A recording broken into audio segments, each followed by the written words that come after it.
Hello friends, তো দেখো আমি পিসির বাড়ির লাঞ্চ ভিডিও নিয়ে চলে এসেছি। তো প্রথমেই লাঞ্চে ছিল গরম গরম ধোয়া ওঠা ভাত, আর তারপরে ছিল হচ্ছে বেগুন ভাজা আর আলু সেদ্ধ মাখা।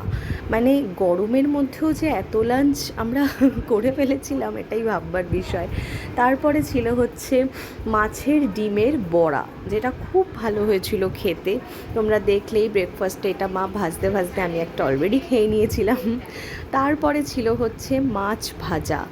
এই মাছটার নাম আমি ঠিক জানি না, কারণ আমি এই মাছটা খাই না, তাই একটা মাছ ভাজা ছিল। তারপরে কি কি ছিল চলো আস্তে আস্তে তোমরা দেখে নাও।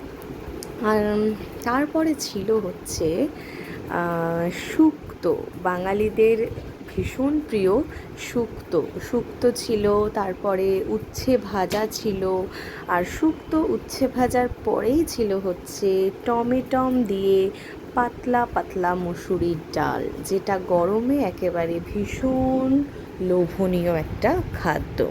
তো দেখতেই পেলে এই সব কিছু তো ছিলই, কিন্তু বন্ধুরা এখানেই শেষ নয়, আরও আছে। চলো দেখে নিই কী কী আছে। এখানে ছিল হচ্ছে সব রকম সবজি দিয়ে একটা তরকারি, মানে ওই পাঁচমিশালি তরকারি বলে না, ঠিক ওইটা। খুব ভালো হয়েছিল এটা খেতে। তারপরে আছে হচ্ছে মাটন, মানে সেদিনের শো স্টপার ছিল মাটন। মাটন এর আলু দিয়ে পাতলা পাতলা ঝোল, যেহেতু গরম তাই কষা নয়, ঝোল ছিল। আর তারপরে ছিল হচ্ছে একটা মাছের তরকারি, মানে এই মাছের নামটাও আমি জানি না, এর সাথে কাতলা মাছও ছিল যদিও বা। তো দেখো মাছের ঝোলও ছিল। তারপরে কি ছিল চলোই না দেখেই নেওয়া যাক। তারপরে ছিল হচ্ছে স্যালাড, মানে কত মেনু দেখতে পাচ্ছ তোমরা। না না বন্ধুরা, এখানেই শেষ নয়, अभी তো জাস্ট শুরুয়াত হ্যায়। আর এইটা ছিল হচ্ছে চিকেন কষা, মানে মাটন চিকেন দু রকমই হয়েছিল, যার যেটা পছন্দ সে সেটা খাবে।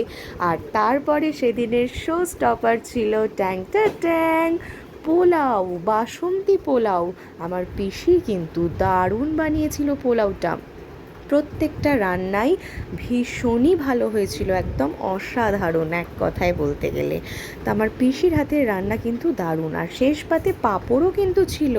তো দেখতেই পেলে কত মেনু ছিল, দেখো পুরো টেবিল ভর্তি মেনু। টাটা।